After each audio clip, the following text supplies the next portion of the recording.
ఈ దేశం కోసం బలైనటువంటి రాహుల్ గాంధీ తండ్రి రాజీవ్ గాంధీ విగ్రహాన్ని కూడా వాళ్ళు అవమానిస్తున్నారు అధ్యక్ష.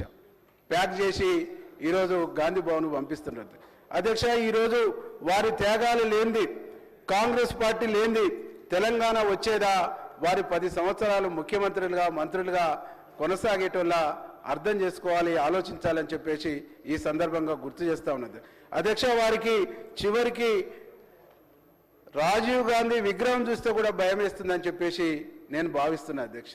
రాజీవ్ గాంధీ విగ్రహం వాళ్ళ ఉండటం కూడా వాళ్ళని భయపెడుతుందనేటువంటి అంశాన్ని నేను ఈ సందర్భంగా గుర్తు చేస్తున్నా అధ్యక్ష.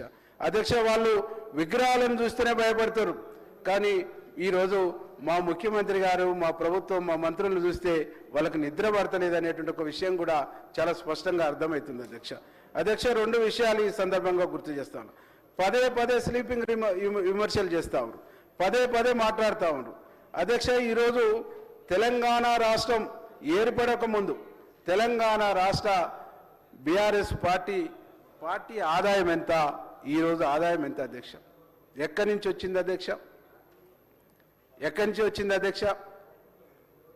దాన్ని ప్రజలు ఆలోచిస్తలేరు అధ్యక్ష. ఈరోజు అంటే మా మంత్రులు ఢిల్లీ పోయినా, మా ముఖ్యమంత్రి ఢిల్లీ పోయినా విమర్శలు చేస్తున్నారు. మీరు ఒక రాష్ట్రం కోసం ఏర్పడిన